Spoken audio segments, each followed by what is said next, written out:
même étonné. Parce que si les gens me donnent des pneus, penchant. Il y a même des gens qui me disent que il faut critiquer.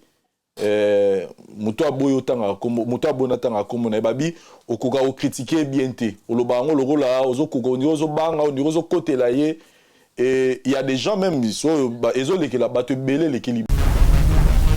Lobaka fali mais ba défendre sur d'autant ba komba tumsusu. So quand lobaka so ezalaka fali. Bosko neni ni so ezalaka na fali c'est que fallait pas intéresser bato pour kuna ba lobaka fali. Ce qu'on est ni ba interdit bino lobala no ka fali botanga komo mutu msute. Na été na comprendre logique en fait. So déjà arrivé que bino botanga ka fali. Ce qu'on est ni kuna c'est que kuna batanga la bango déjà bisote. En fait comme je dis c'est un mouvement, il y a des fanatiques, oyoyo, ba musicien na bango. Ce qui est vrai, ce qui est logique. Bazo supporter la vérité na bisoté. C'est-à-dire et comment on déranger à tel point que la meilleure façon, il faut battre biso. Mais la jeune génération il y a des musiciens qui comprendre que la génération 5 jeune génération c'est-à-dire bato bazasikoyo c'est-à-dire bazana 20 ans, 30 ans, 40 ans la carrière nan. Bazana on pena na moi tamula ba comprendre que biso mouvement to je vois des gaz Mawete, je vois des Nosbi, je vois des gaz Fabulous, je vois Nonanga Watu Bims album na Gitoko, Nonanga Yemana héritier Bagali Garvey, je vois tous ces gens là où on appelle que la génération là-bas. En termes d'âge, la génération, âge moko, mais ils n'ont s'abîmé avant bango. Ils n'ont s'abîmé avant bango, mais na terme âge donc moi je le dis que mouvement surtout un mouvement où ils que ministère soit lobby que na sali di kamoyo. Pour que kala pena zara na ebaka wenge pena basala vidéo mo bo Pentagone ba na bazana États-Unis mais bazana na France. Et là on a petit kala mito ba tout que Pentagone ba na ba misa wenge ba na États-Unis. Vous comprenez? Donc tout tika la pe bongo. Tout tika pena bongo que non Pentagone pena ba misa wenge 4 fois ba na États-Unis te nzoka ba kenda te. Parce que musique akada gi bongo. Net ya kosa leka. OK. Comment il y a un musicien pour disque d'or snap na teki dans une double disque d'or. Et si quelqu'un peut me dire que musicien dans une double disque d'or certifié na snap. J'ai eu à repasser Tananga dans mon amour Simoko à Angleterre. À Londres. Tout le monde le connaissait, je l'ai cité dans mes émissions. Il y a eu ce qu'il y a eu. Mais aujourd'hui, je profite de cette émission, dans l'occasion de l'émission pour merci. Merci. Merci. Vous savez, ce qui m'a un problème, au monde, on a toujours une tendance à côté noir. Mais après, dans la vie, quand on s'assoit, on a un peu de l'expérience, on se dit, pourquoi on a ça à vous? Cette fille, là où elle est, elle a, je dirais aujourd'hui, elle a beaucoup contribué à la vie.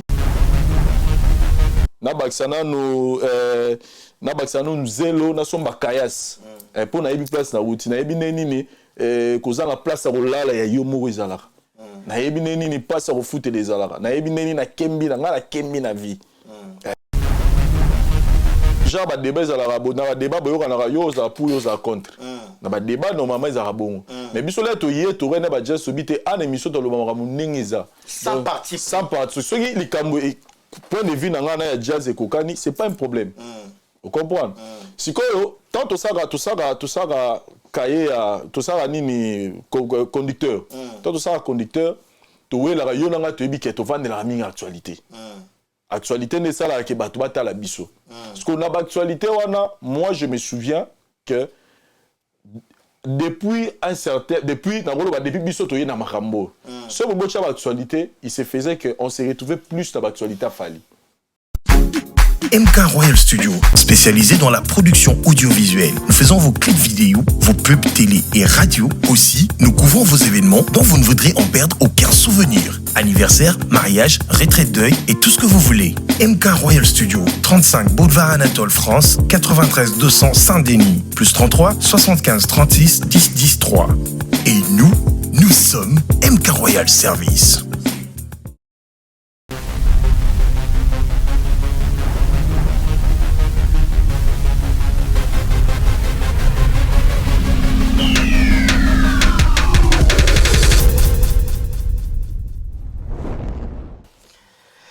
Mesdames et messieurs, très heureux de vous savoir très nombreux. Bonsoir ou bonjour.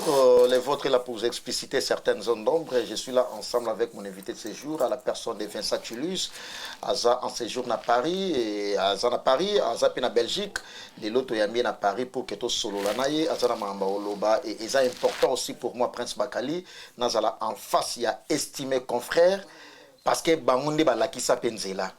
Na internet autant va obéter les solo à internet et après en ligne na la communauté congolaise ba Vincent Tulus bazana makambu ya olobape pour na domaine oyo. Merci à vous mesdames et messieurs, merci à Michel Kombe Aigle à la réalisation de l'émission. Bozomona ba image impeccable avec plateau ya kitoko boye. Merci à toi Michel Kombe Aigle, merci et merci infiniment à Junior Loueresquin, Gatier Bokokoli, merci à toi et puis prophète Israël Konde, sacerdoce et rataraté. On salue Nanzambe à solo. Merci à vous parce que Azo assisté biso awa ma bondeli toujours et miso lilo et osala na mafuta parce que mon salue Nanzamba zawana. Vincent Tulus, PDG, il y a la voix du peuple. Bonjour. Bonjour Prince Bakali, bonjour na Michel Mkolo Congo Révolution et bonjour. En tout cas, je suis très heureux. Il y a Tokutana Awa, Tokanisi Nakanisi Susune, Boningisegi, Période Moro, Kishasa et Tokutani Lelo. C'est vraiment un grand plaisir. Na CPLA est-ce a eu parce que la monnaie que ça analyse objectif. Très bien. Biso Zara bon. Voilà. Et puis tout ça là, nous chez Denis Lessi, le Balanga Bakali, na oti Dubaï, na oti solo nous betam. Très bien. En tout cas, j'étais très aimé, un confrère. Parce que bien au banda internet, les bossons biso. Très bien. Konzima mutu ezalaka facilité mais on zima ranga ah voilà et le lot Tokutania bienvenue à Paris. Merci beaucoup. Ndeni nikili voyage les kindeni non voyage les qui au Saranate depuis Kinshasa parce que moni to bano mona rane batu ba bazaro mona mutu comme le roi moi si je moro ya bosekanga oh yo monela ga Dubaï yo monela ga Dubaï OK nana potote yo ga Dubaï en fait omoni baloba na viso ebesiko utite oyebesiko do kendete. Très bien. Biso tozana ba témoignage ya biso da bato fo tato la monnaie na Nzambe. Bato ba yebi ngai personnellement ne na fan ya lelo na France. Ezana bato pena ba loba Nzambe existara. Yo pe trop Nzambe nga pena na bon Nzambe pena mingi. Ça dit bato ba yebi nga. Ça dit na mona bato o pena ba yebi Vincent ba yebi parcours à Vincent. So amoni nga lo na vandi na France. Donc, je ne pouvais pas venir ici pour plaire Batou, parce que quand à Dubaï, il y a quel plaisir, il y a ça tout, non? Parce qu'il y a une place dans l'outil. Il faut préparer déjà futur. Et grâce à Kadima Mukendi, na PC Mbote, place à Zakuna na Dubaï, c'est lui qui m'a initié comme président Kadima. Donc ngala no kenda kuna pona après au monde ngala paga ba monde ngala suna no kendera kuna oh ye libelate tena libelate ah OK libelate parce que tu vas bien Luka Mikili même pas na Luka Mikili parce que yo yebi na yebi ke ba Michel ba yebi bato bazana ba YouTube bazana ba patron ba chaîne YouTube ba yebi ke koya poto un YouTuber est l'autre facile. Na côté ça qui demande un visa le 11 janvier na visa le 2 février. Na kete ko na ke na agence moro boye songolo pakala te. Na kuta na muto ayebi makama onenge zalaka ebisinga ke non zwaka papier na papier yo sangisa kota na koti ici on m'appelle j'ai mon visa. On a déjà faux débat na ebi pour na ya poto pour na you na ndena ebi la va même na. C'est dire ngala en fait ngala un objectif moko. Objectif na liboso ezalaki ndena lobi toza biso sona ba histoire mais na baka vanga na ya poto. Il faut d'abord na mona bina non adresse mo bakoma pena avenue Mangwelisa numéro 12 ce que ça chenga. Objectif na ngana no la ya labi so na commune na niveau na tena OK poto te. Pour mbongo wala na préféré na baksana nous barre de fer na baksana nous tol na baksana nous zelo na somba kayas pour na yebi place na route na yebi neni kozanga place à kolala ya yo moko ezalaka na yebi neni place à foot les ezalaka na yebi neni na kembi na ngala kembi na vie na kembi pena ko vala na studio moko ya $40 beta 6 mois payé ah ouais foot la studio $40 so da disadi sikoyo na romona plaisir te que na wela na te pour na nga potongo yango na yeti donc pour dire que na bien Et j'exprime de la gratitude profonde à une grande dame, Yambora Nabiso, Maman Olive Lembe Kabila. Maman Olive Lembe Kabila, moi je le dis, c'est une bénédiction pour nous les Congolais. C'est-à-dire, il faut comprendre, Zoa grâce à Koutana Maman. Yemta memio poto, parce que zolo ba bongo, boye na ye, yemta memio, mais na ogi na propos mo lobe obi o kota qui demande visa, ozu visa na meto monio na poto na Maman Olivier, yemta ina yo poto. C'est-à-dire, là, au moment où Babo Sanara que bapé sa visa na ambassade ya et na Schengen. Et na mutu monte na nda on a détenir ba visa puis ça rabatu non. Na keno sa démarche na normal, mais ni na fandia. Banda kolongwa gishasa tina ya a. Et puis, il y a moro. En tout cas, toute la reconnaissance revient à cette grande dame. C'est une coïncidence, beaucoup de mère voyagé, puis il y a moro. C'est une coïncidence, parce que c'est une coïncidence, c'est prévoir qu'il y a parce que pour la côte, tu as belé bayebi, côte Schengen n'est pas passé. Au gros, on peut se visa ne pas payer en au commis peu boyer aux zongues. Mais je dirais que si je suis ici dans Mbokao, en tout cas, c'est grâce à Maman Olive Lembe Kabila. Très bien. La reconnaissance, en tout cas, il s'agit de Vincent Tuluse. Au patron, il y a la voix du peuple indé dans Lobaki, Aza en séjour à Paris et puis en Belgique. Toyambi pour que Toyo Kapé, Azana Mambaroloba. Et puis, par rapport à voyage, Aza quand même na possibilité à Olobe la biso yango pe poto lingage mingi Aza na fan pe mingi au bazar de partout dans le monde. Merci à toi, ya Dorothée Mafuta na kati ya Bordeaux ngola ta bilamba ya Kalito ngola ya bilamba biloko ya bio, j'allais dire. Contactez Mona toujours, il y a Dorothée Mafuta na kati à Bordeaux. Merci. Héros Million. Adelar Menga, Héros Million, je te salue. Il y a Flavie Panda, merci à toi. Et puis, il y a Bruno Loubi Kambongo, il y a propre Dani Chandou, les Chinois congolais. Alors, parlons à présent par rapport à domaine Nabiso. Vincent Tuluse, au Oumeli na Moussala Oyo. Domaine Nabiso spécialement, il y a presse en ligne, tout ça dans les bons. Ou ba irrégularité na ba antivaleur ba comme belé na musala yango. Depuis la nuit des temps, dans le domaine et tout, ils aura toujours la loi polarité. C'est-à-dire il y a les négatifs et les positifs. On est normal, tout dans la base na mibali, tout dans la moina butu, dans la makambupe au coup il y a bateau ba sala ngo bien, et ça fait la bateau ba sala ngo faux. Donc pour ba non que maramé sala ma bien, il faut bateau mo ba sala ngo faux ba exister.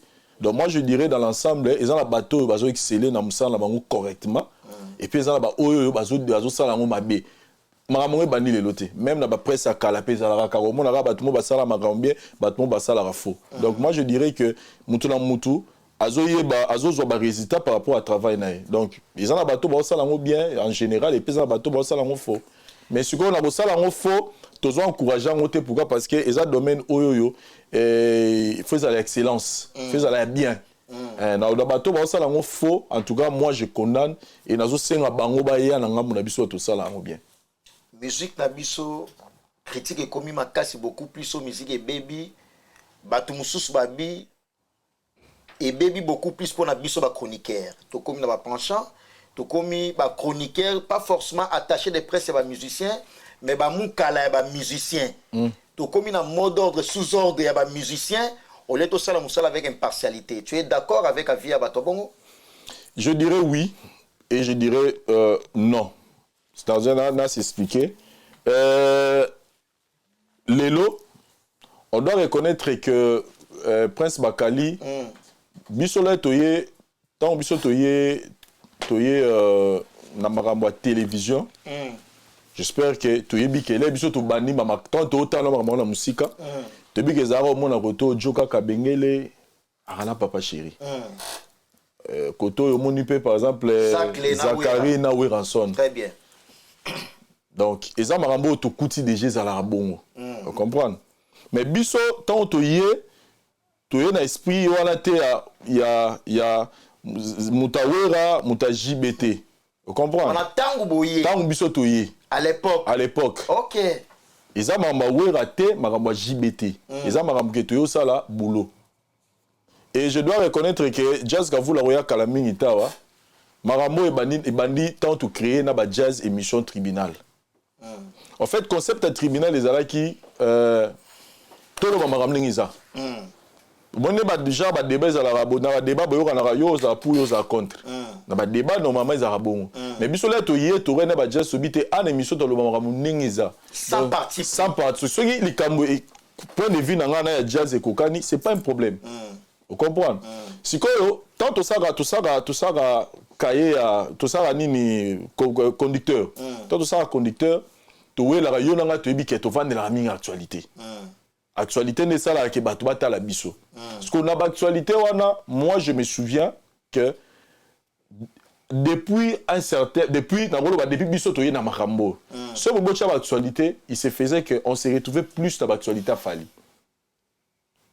on se retrouvait plus à Tali pays par exemple sur le bon musicien X actualité zanine ah exact musicien Y actualité zanine musicien boy actualité zanine oh zanine papa pour moi madame sous Fala se retrouver dans carte actualité parce que quand on a un principe autant de que biso na miso autant ni mama kamningi ezali c'est que lelo ne onanga net lelo nga la na télévision boy na omoloba fallait aller loté fallait za boy té c'est-à-dire na lo makambo te pona sepelisa mutu na lo makambo nengeza pour que les gens sentent que biso toza na panchanté et à force de le faire tellement que fallait za mutu ya azagi na actualité belé yango peut-être pesa pesa biso ni toza na ba penchant vous comprenez et que créer ne gena bozala ba penchant alors que à vrai dire biso de tout cas na panchanté et phénomène wana tant goya les gens pensaient que biso de tout ça ba émission ba tribunal toza na penchant mingi ya Fali ali batu ba bima ya batafere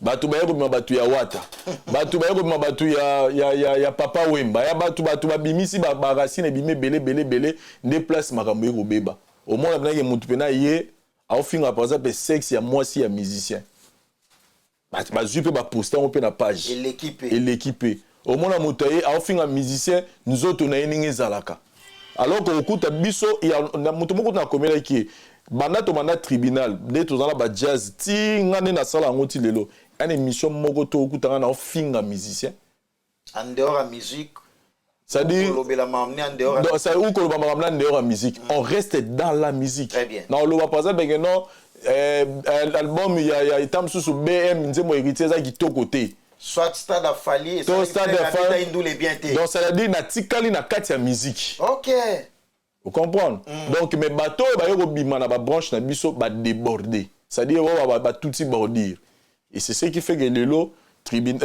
concept analyse et perdre moi crédibilité non mais moi je me dis de mon côté je continue à bien faire mon travail je me reproche de rien les après années quand je mets cette émission les gens me regardent et les gens s'abonnent donc c'est-à-dire je suis dans les bons je me dis non ça boulot n'a correct. Une petite question est-ce que dans musala na biso après en ligne spécialement na ndenge ya kin collecte na traitement ya information ezalaka bon nous on le fait mais on dirait en général les arapenzade bato belé ba na mo problème wana boza minoritaire toza minoritaire voilà les termes ça dire on tout soit ya lu ba makambo après tourner boy adane na preuve et ça important en fait problème ici ya YouTube comment ne problème YouTube comment vitesse actualité muta yo kika papa mba kufi a vérifier chers amis je vous annonce la mort problème to komala ngwana ça dit muta wole la yenda bimisa liboso donc après mon lobby likamo na sima boy o mona gezaki bongote donc or que na presse na biso ya ninga ya moka ya ba télévision ça dit que muta za na tane nyonso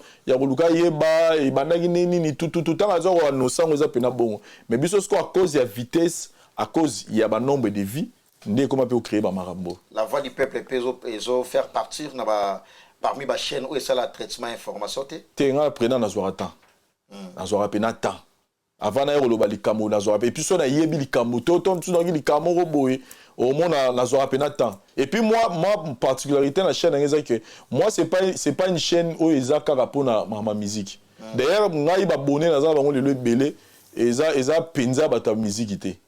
Moi, j'ai mes concepts, j'ai mes émissions télé-réalité dans Salaka, j'ai des théâtres que je mets. Donc, dans Salaka, moi, diversifié. Donc, ils ont raté que, ok, la voix du peuple, tu consacres à la musique.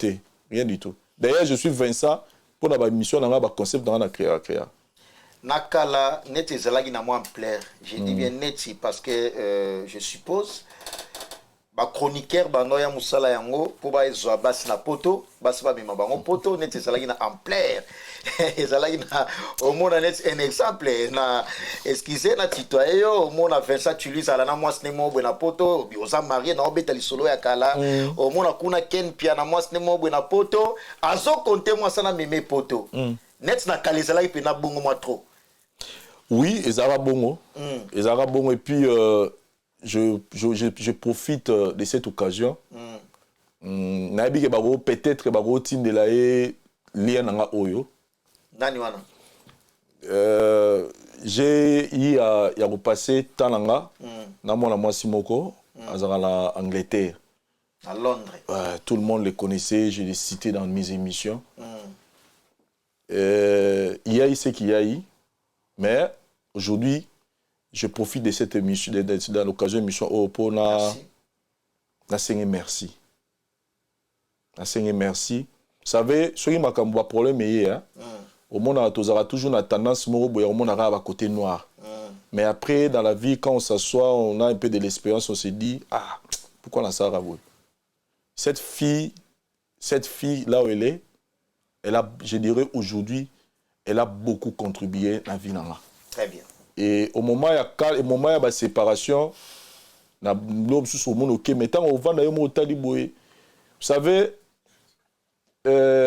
la façon dont moi je suis en mémoire, ne epesanga courage, il y a la voix du peuple. Ok. Ne epesanga courage, il y a responsable. C'est-à-dire, au moins le système a basé à potonner les alara, au vent d'araboé, limbisanga, bandona ba limbisanga na question nga motute. Pas de souci. Et ça vérité. La vérité. Terminer fonctionnement les alara, que non moi ça poto, à de l'obilamba. A de la yo mbongo a foutre londaku mama beli yaya kuna dans l'hôpital il faut y au dépendant et moi je n'ai pas vécu cette relation. Moi je vécu une relation, j'avais une personne à l'extérieur et puis on vit comme toute autre relation. Je parle même pas de tricher dans la relation dans le sens que je ne dépendais pas de normal parce que dans la relation na kini te bi que ça bongo soza moi ça mi kili il faut soutenir mais moi voilà mais moi c'était pas comme ça et ça m'a fortifié à comprendre que fona lukana za mobali. Très bien. Parce que si on a écouté moi si moro boyo chaque fin du mois à Kiparanga mama beli no kokuna boazo tinda biloko peut-être ngana soit peu courage sur la chaîne La Voix du Peuple était. OK. Vous comprenez et que ça La Voix du Peuple je l'ai dit qu'il y a eu un certain temps il y a temps moulaï où il fallait aussi la chaîne maintenant ce qu'il faut mbongo ou tarap et kotaka mais biso na Congo avant de découvrir que je pouvais avoir la ko futa manakin il fallait mutumura za libanda. Alors il fallait quelqu'un de confiance. Et je l'ai dit, on a fait une affaire à 3 ans comme ça, et elle m'a envoyé mon argent chaque fin du mois. Ce qui est bimé à Tchiké, à Western, à Tchembo. Et aujourd'hui, là où elle est, je lui dis merci. Parce que place à ça, a contribué à la vie n'a pas été, mais la vie a battu belé. Oh, lelo, je peux problème, mais il y a 20 saza. Donc là où elle est, en tout cas, s'il y a eu des choses que j'avais dit, où est blessé, où est pessé, pas si. En tout cas, lelo, on a peine à pardon. Merci. Et puis, naïbisier que je suis reconnaissant et je le resterai toute ma vie. Nagnon soit sali, à Saïlanga. Très important. Alors, pour que tu abordes en mini-minité, séparation na yonaye voilà. Ok, très bien. Là, c'est très important. Les pardons libèrent. Les pardons est une puissance qui libère en tout cas. Déjà, Vincent Tuluse a invité Nabiso à reconnaître et puis à lobby pardon dans nos les cas. Tous en a posé tête au côté à la profondeur. Les pardons libèrent, c'est tout. Le plus important, c'est ça. Alors, Vincent, les Togo identifié. Vincent, tu es de quel côté? Il y a des artistes et musiciens. Oza mutu ya Fere, mutu ya Wata, mutu ya Fali, mutu ya Kofi, mutu ya Inosbi, tu es de quel côté? Frère, mon nez naza nena ina mpotoir. Bon, c'est pas de l'orgueil, hein? C'est pas de l'orgueil, mais non moninga la fan yawa. Na ebité na roko muta musicien ndeni. Oui, j'ai des préférences. Na carte na la musique on a ngoyoka mingi. Bato bazala nga ba yebi neti na carte na bato ba mata na kati ba yebi pour ne pas na léser bato mususu. Mais nazala oui, mais choix là la rolo bango. Tala lolo so na lobi yango lelo et comme parce que bato ba comme ça le roi faiblesse na ngai. Aye mu ta lobara boya voilà. Mais bref, je nazala mutu ya mutu te na mutu ya veri. Naza au milieu du village te na lobango. Yo au milieu du village. Au milieu du village. La vérité. C'est-à-dire celui qui a I et I. excusez so eza o na loba te likambo pona flatter musicien to na loba likambo te po musicien yinanga te nga le plus important na lobby o eza vérité osunga na poser question par rapport à vérité au lobaka. OK. Otangela 3 musiciens congolais actuellement. Au bana succès do bani pa dans les premiers, les deuxièmes, les troisièmes. O ça que soit beti ma amener ratakate. Ce qu'on a terreau mais minga la so tchenga 3 za mukie. Le bangani na bando tangi lo ba musicien bana liste za mulai mais au pesanga au sala plaisir et otangela 3 kaka. Succès na sko dobeta masola succès communautaire to succès to kangi ba Afrique to ke to Afrique en Afrique international. Ah toi na poto to sur la masola international. Na bossa ni te la tu la kid. C'est bon. Qui n'est allé pour le témoignage. Bon, yo nanga to ebi ke lelo na mboka na biso na Afrique tozana ba musicien oyo bazana succès makasi. Très bien. Oyo baza ba komi na niveau même ba légende. Actuellement tozana Fally Ipupa. Numéro 1. Yami Balé abinatanga sous communauté. Pardon? Yami Balé abinatanga sous communauté. C'est bon. Na ebito koma na. Non, parce qu'en termes de succès, ça dit bateau, balaka, ça ça dit partout que non parle de lui, on lui respecte, bazo mon amour numéro 2, Koffi Olomide. Numéro 3, les padres. Ferregola. Ngana beta pona bimi libanda trop ya boli misanga. Na bimi moi libanda na otiba Côte d'Ivoire na kena dans na yebi pena. Na là il a posé la précision. Les padres Ferregola. Merci beaucoup pour la vérité. Ba na Côte d'Ivoire na pe bango moto pe kuna Ferre pardon. Fally numéro 1. Te na chema ba numéro tout ce que na sengaki. Tout ce que ba numéro na bona na makam na boyi pena. Na bona ba problème. Na tangi bato ba na succès makasi. Prophète Israël comme des sacerdoces et na chera ba numéro te. Ah na bona na makam na chera na numéro te. Vraiment invité quoi Junior Louere. Vincent Chiluise. Ah, ndeni sto samanike. Yom to uti kin kuna bima yo sada na kin ou ah. Te abimi naza Belgique. Ah, ça na Belgique. Na Belgique. Maman man kango lega ndeni selon yo oza professionnel à média. Déjà ce qu'on piste manike moi na beta makamo ezate po kuna babina tanga suma kamuna bangote. Babina tanga makamuna bangote. OK, pour na zongela mamba manike bien na okuma na to rattraper yango. To moni liste bimi. Interdiction, téléphone ezakuna na ngana tanga yango, mais j'espère que tanga ki yango oza journaliste. Interdiction, il y a aussi cité kombo ya Koffi Olomide, atangi ba kombo. Donc c'est-à-dire botanga kombo ne soutenir émission Vincent Chiluise et tant d'autres, tout en anyo comme vous allez concerner na yamio. Qu'est-ce qui ne va pas entre Vincent Chiluise na Koffi Olomide ou aza image pe ya musique na biso? Ma conscience de Naza Boé me reproche de rien du tout. C'était le matin quand on est dans la Belgique, on a la lagi dans la mouki, on a si ma on a eu téléphone, on a mon message à moi. J'ai essayé un peu de revoir Nathalie Ngabi, Nathalie Barezo Bakomi. Je me suis pas retrouvé. Les gens qui me connaissent, d'ailleurs les gens sont même étonnés parce que si les gens me donnent des pneus penchant. Il y a même des gens qui me disent que yo il faut critiquer muto aboyo tanga comme muto abona tanga comme na babi okoka o critiquer bien te olobango lokola ozokoka ozo banga ozo kotela ye et il y a des gens même so ezo lekela bato belé lekeli bango parce que on pouvait retrouver les noms de bato belé mais même ngamo concernant si y a un artiste musicien mboka na biso o ngala banaza na pas bonne relation oyo na solo la bana e moi mingi à cause à mutaliboso. Donc ce qui est zagi marambu yako muto abonatanga komona e. Donc so ezana muto oyo akokaki ko ce qui zagi peut-être agi mécontent na lo mo boy. Akorepe pe benganga non pourquoi boy mais ce ka commis na niveau a besoin décision na yewana parce que ngane na lobi ma conscience me reproche de rien. Bongo benga qui était comme boso la rapé bien ça vient na yo. Te moni na opeso pe conseil wana. So mutu mo bozarane bien.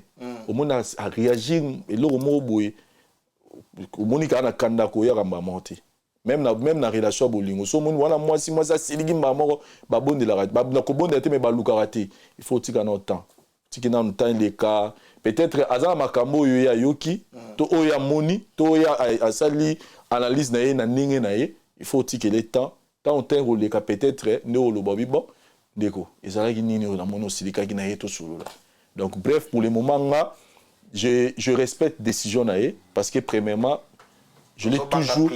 Non, on parle pas de prison. On parle pas de prison. Moi, je respecte d'abord sa décision. Premièrement, parce que c'est un papa. Ok. Oyo, Azana Bana peut-être plus âgé que moi. Je respecte d'abord parce que c'est un papa. Parce que moi, nature, je ne suis pas déjà à bateau, manquer bateau respect. Le nombre de fois où on a Vincent Naïbi na critiqué musique, je le fais toujours avec un respect profond. C'est-à-dire, on a que je m'adresse à un papa. Deuxièmement, c'est notre icône. Il y a musique, il y a Afrique. On a 8 ans, il y a aucun pays Afrique, il qui il est.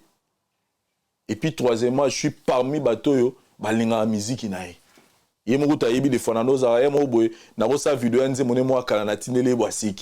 tout ça. Donc, je suis un admirateur de la musique. Même la place, c'est-à-dire, en guerre.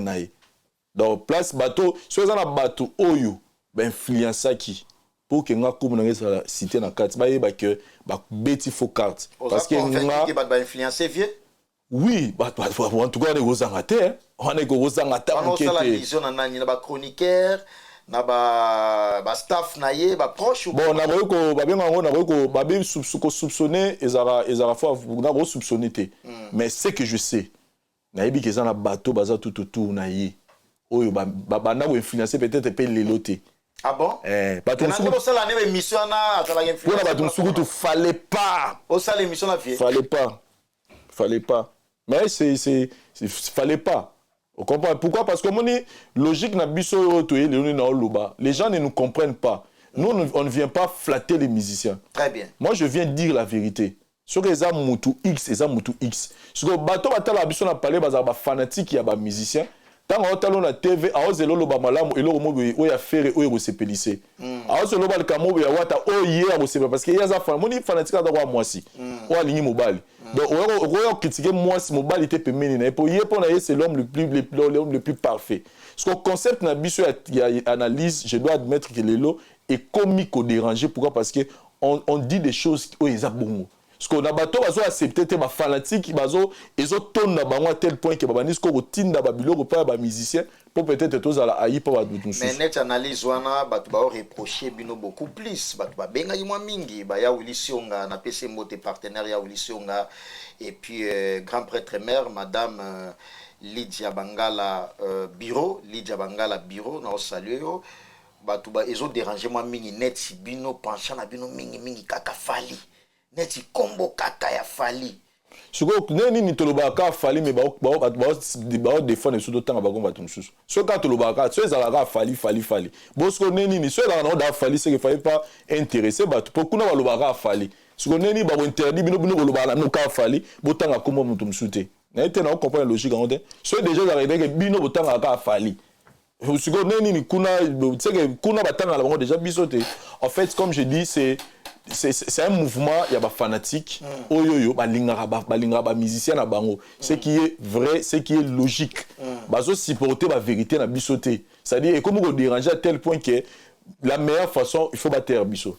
Mais la jeune génération il y a des musiciens qui comprendre que la génération 5 jeune génération c'est-à-dire bateau baza sikoyo c'est-à-dire au bazano 20 ans 30 ans 40 ans la carrière nan au bazano pena na mois il va comprendre que biso mouvement to je vois des gaz Mawete, je vois des Nosbi, je vois des gaz Fabilou, je vois Nonanga Watu Bimsalbom na Gitoko, Nonanga Yemana héritier Bagali Garvey, je vois tous ces gens là où on a payé talapi maramnane. Non, c'est la génération là bon. En termes d'âge, la génération, âge mais ils n'ont s'abîmé avant bango. Ils n'ont s'abîmé avant bango mais na terme âge OK nekaka âge ba né moko. Donc, moi je le dis que le mouvement, c'est un mouvement où les musiciens sont à l'objet que na sali di kamboyo. pour que kala pene zara na yeba wenge kala wenge pena basala vidéo mo bo Pentagone ba na bazana États-Unis mais bazana na France et là on a petit kala mito ba tout que Pentagone ba ngena ba misa wenge ba na États-Unis vous comprenez donc tout tika la pe bongo tout tika pena bongo que non Pentagone pena ba misa wenge 4 fois ba ngena ka États-Unis te nzoka ba kenda te parce que musique akada ki bongo net ya kosa leka OK. Comment bien un musicien pour disque d'or snap na teki dans une double disque d'or. Et si quelqu'un peut mettre parce que musicien dans double disque d'or certifié na snap. Bah tu peux batika li bongo. Ah voilà net moi jeton. Tu na ba jeton te. Na ba parce que tous nos musiciens besoin disque d'or à snap. Oh mais tala ba do na bangoti. To internet. OK okuta bana bakomi musuku ba certifié ça sem. Voilà nani net exemple musicien. Te na bona ngota.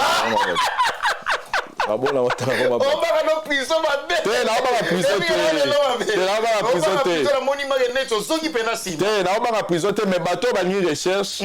Tout va une comme il y a une box. Maman, la plaque, un musicien. Va certifier assassin. Michel Moko soit disque d'or na Snap depuis 2008. On va permettre à tanga combo na e. Ce qu'on a informé yo. T'es ngas qu'on a informé yo lelo li sous na informé yo na kamone ni yo chroniqueur journaliste yo ebité na mboka na biso na Congo puis na Afrique centrale Snap etikala et kotika ka siko et pas fali.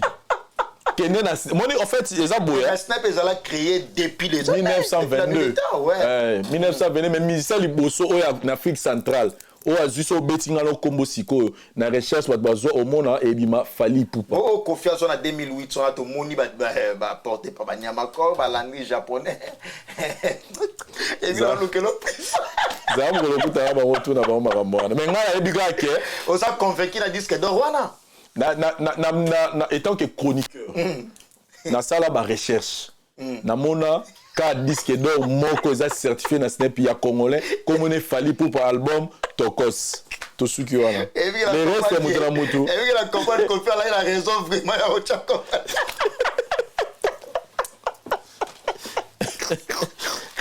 non mon frère to bosana to za la sincère omoni au-delà de tout moi comme je viens de le dire moi je respecte la décision de l'artiste musicien ou a pour na biso pour nga personnellement mais en aucun jour atabu te tikaliti mukoloye soya en aucun jour bon moi dans les canaux de télévision non déplacer ba langage envers jamais et puis na rectifier pe lo mo na sa vidéo na mo boye nazolo ba nouvelle résidence non c'est les jours na papa yo na to ebi kishasa ndenge zalaka to reva oya ba Belgique ba pa France yo ezala rêve siko lelo na moni ngana zo sepe chaque jour ngana zo sepela na ngane na moni na mboka oyo ya malili oyo na période bien naza na guerre na mutu te et puis neptu droit nga pe na ngana bosa guerre na munene ya mutu wana na cause de donc ça dit il y a pas mal de choses en bien non kasi te so na tangi comme les na respecter. Ah ouais. So na tangi comme on essaie na l'actif na gena. Mi ba mo honnête moi justice. Pour so tangi comme on est pour. Nga beta masola justice te. Nga pena na beta masola justice te parce que non. Toko sa maman na makambo te elle a tellement likolo. Te kasi ba ko kango te. Non maman za justice ya Congo eza. Soko sen mabe ba okanga. OK. Très bien. Maman za toi garant de la nation il s'appelle Félix Tshisekedi. C'est le président de la République. Il est né na moi sina ma Denise. Maman livre lembe Kabila zali citoyenne le rôle à yonanga. Moi si il y a ancien président de la République. Très bien. Bazana minute c'est Fachi mutazo kamba moka. Et puis justice na biso en tout cas faut te respecter. Merci beaucoup to chité dans la télé c'est le temps. Merci Michel Kombe Aigle bozo mona plateau impeccable boy Royal Music et ça grâce à Michel Kombe Aigle. En tout cas botala biso na Congo 10 chez Zidane Fikula et puis na top 243 top polémique 243. En tout cas on a ba page ya ba Facebook ba Instagram botala biso na YouTube spécialement na Congo Révolution. Merci ya Palin Gatier Bokokoli et qui a un compte système. Merci à toi Gatier Bokokoli et puis sacerdoce et rataraté prophète Israël Kondé. Mosali na Nzambe ya puissance ya makasi pena ya kosakanate église na biso do sambela biso ino sambela kuna.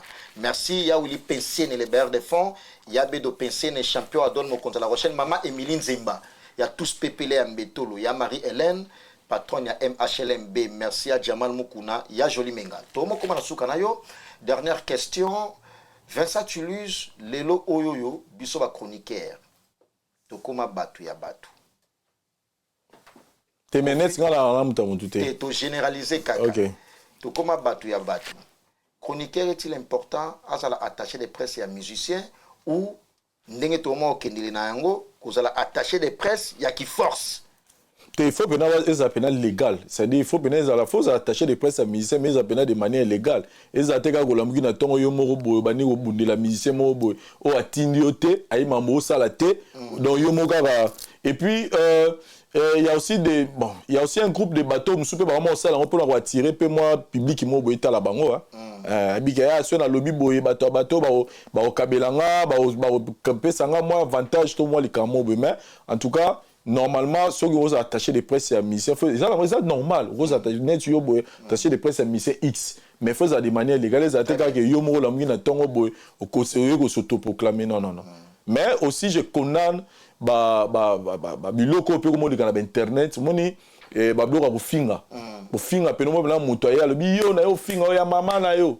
Ba bloka na pe ceux qui musiciens à un moment donné ba komi ko mona que makamsu comme ko déranger bango et là on le bakaka mutuna chaque musicien a lukape sko a lukape a sukolape milliers na comme on dit avant on la moninga potinali sur le wana nous a pas na yomo oyamba batutu oui ceux qui mutabenga na yambe na oyamba ba misa orchestre c'est tout oui bon en fait oui ce misa benga na yamba et c'est nga misa benga yo ou oko qui ne peut faire rien yo nanga to bi ke tokenda en actualité yo so nos na kin ba nenga faute so ba bepesio musicien lelo ya maison mère pardon OK wingi musique à maison mère au sani émission na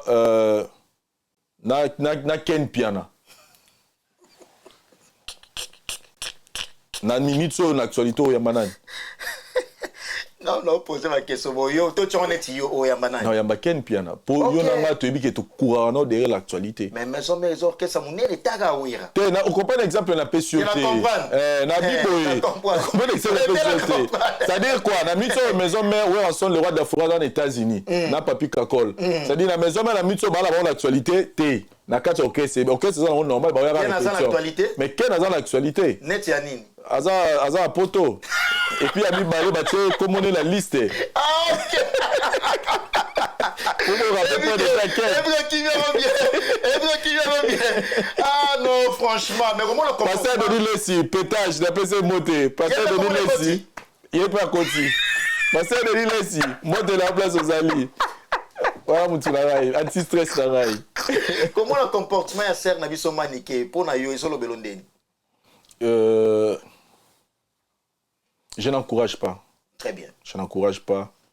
Au moment comment peut trouver na banninga na sumo to momoni na makambo ya balom supena yo ebi ke kambo roza la forme ya banninga na bango parce que c'est déjà comme mabongo soit tu te tais ici mais en tout cas je n'encourage pas mais il faut pas autant la contexte oyo makambo peut banela kina ninga ko komela wana mais moi je dis que tous ces gens qui pensent passer à la télé dire des choses ou agir na ninga lingeli en tout cas moi je condamne yeka ate bazibele. Merci, tout est bien qui finit bien, mesdames et messieurs, fidèles internautes. Au Minasouk entretien Nabiso, Nayambagi pour na plaisir Nabino, Vincent Tulise, Oaza patron, il y a la voix du peuple, Oaza parmi ma chaîne influence, Oaza parmi ma chaîne Yamine, Yambo Kanabiso, Oyo Esunga Biso, tous à la divertir, tous à la informer, tous à la pondérer, parce que Mouto a informé, à la pondérer. Tout comme Souka, ils ont plaisir à trop, Yambayo, na faute, pardon, Royal Music, Royal Music, un mot pour na plateau, mon onde. En tout cas, nous avons natiki chantier na Gishasa, chantier à plateau nanga. OK. Et dans banoro lukaoye, na o lutisco na réfléchir, je peux faire ça comment, na rosa na ondeni donc koya nanga a et puis singa réponse, c'est-à-dire bon, Michel a ramté ma passe pour na yibi maïla. Merci beaucoup, merci, c'est gentil. En tout cas, ça qui tourne ma casse. Et puis, j'ai aimé parce que la monnaie venait boulot au bâton sous peut-être dans le monde on irait ça, et là on irait pas ce temps, mais batma est que to biso peneza donné batma na caillou na tombe ba que biso au peneza musala, oh ils ont mérité respect. Monique nazara na Gishasa na lungu na yepoto. Donc pour dire que c'est un travail au biso to tchelango pena série. Ezo futi la biso bandaku, ezo tangi sabale ki na biso, ezo sunga baboti, ezo sama belé belé. Donc c'est vraiment notre travail. Et puis je félicite Michel pour nanayo, pour na elo obné plateau za gitorobo et ça prouve que on met du sérieux. Voilà. Merci beaucoup. Quelques salutations monde des autres alors pour que la personne motena la Lorette Compressor, balobi événement mouné les organisé le samedi 11 mars 2023. Donc maman Mokondi journée internationale de la droit, journée internationale de la droit de la femme. Et ça bon samedi le 11 mars 2023 organisé par Lorette Compressor. LK Service, Mbote Belé, Michel et Mbote Nangai na bani na madame nanga mwasi nanga za na tigi na mboka kuna. Mbote Belé place Azali na pesi Mbote na mes deux familles, mes deux familles de famille nanga la famille il y a belle famille nanga. Donc je pense à ma mère Léonine Simba Kapela. Place Azana et Big Tanga Mona Moine Boye, Aza vraiment nécessaire pour Touti, place Touti. Ah oui. Na pesi mbote nangai na équipe nanga mobimba ya OLK. Équipe na so OLK ya côté communication na bani na madame Angèle Kanama zali bongo chargé de communication ya OLK na moni bandeko nanga tout baza kuna. OLK c'est Olive Lembe Kabila. Initiative plus. Ah, okay, donc parce que je suis je suis dans la carte équipe ya communication là. Comment na l'art? C'est normalement voilà ma parenthèse kaka. Voilà. Mais il y a pas mal de choses. Non, biso toza na kati ya initiative plus. Toza na kati ya on travaille na kati ya ONG. Donc on ne parle pas de la politique, ici c'est pas la politique. Et l'art politique ou c'est bien comme on a confrère na biso a évolué bien mbongo mituka parce que s'il faut le dire hein na Kinshasa ça na mapango ba JP c'est mapango te na lupango mapango te ah moko déjà dans les bords quel pia ma kizembazala et to mona ni to bengani kaka vi ke fena ya boye ne mais na ozonga bela na vi ke to kitana ye wa to sa émission wa pena ro raté te ko mona binesa la Mote la prophète Israël Kondé, voilà. Rataraté, Babi sacerdoce Rataraté, Mote la maman Nangai Angèle Mbouyi, pour moi pena na ba maman, na pena ba maman balé. Moi na ba maman, donc maman Angèle Mbouyi na verse wala. Maman, merci beaucoup. Et Mbote Nanga, en tout cas, nous avons fait remercier. Équipe Nanga, la voix du peuple, par où c'est ça, caméraman à série, David Dewantesa, Gilles Zolandonga, Alvin Lutumba, Azala, toujours dans le point de bande, Bazo Siré, ma solo Kuna, et Mbote na Serge Louyeye, au acteur, donc c'est mon collaborateur, où moi travaille en théâtre. Moment où Bazo tourner, théâtre, mon attique en plein tournage, donc Mbote na bande tout, et puis merci. Nangai na bandeko tout oyo balinganga bato tout basabona na chaîne nangai la voix du peuple 292 000 abonnés lelo en tout cas merci na bino nenge bo sabona so lelo na poto lelo c'est grâce à vous. En place boza la fière bolo ba que ce Vincent na poto grâce na biso. Donc voilà, merci na bangotou et puis merci na chaîne na biso Congo Révolution. Merci beaucoup, c'était Vincent Tulus, patron à la voix du peuple comme l'a été présenté. Merci pour votre attention particulière, mesdames et messieurs fidèles internautes. Ça n'est fini pour aujourd'hui. En tout cas, on se retrouve au prochain numéro avec le même plaisir. Merci japonais Mwanzaka Songo. Merci à toi coiffeur international japonais Mwanzaka Songo et puis ya Gauthier Mascotte, ingénieur de banque. Vincent Tulus Yazanambo Kafomunae, ya Gauthier Mascotte, ingénieur de banque. Merci infiniment à toi, Maman Emiline Zemba, ya tous Pepele, ya Mbetolo. Il y a Gauthier Mascotte. Aussi, c'est Michel Kombe Aigle. Tout le monde sur l'émission. Vous s'abonnez à Congo Révolution. Merci.